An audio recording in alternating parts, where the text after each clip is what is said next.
All right, we wanted to give you an opportunity to take a look at what it looks like when we whip out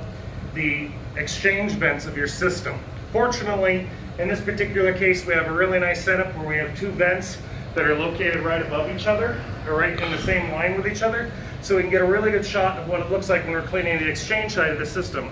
Understand that the exchange side is the side that blows out, so anything that's sitting inside of here is air you're breathing every day.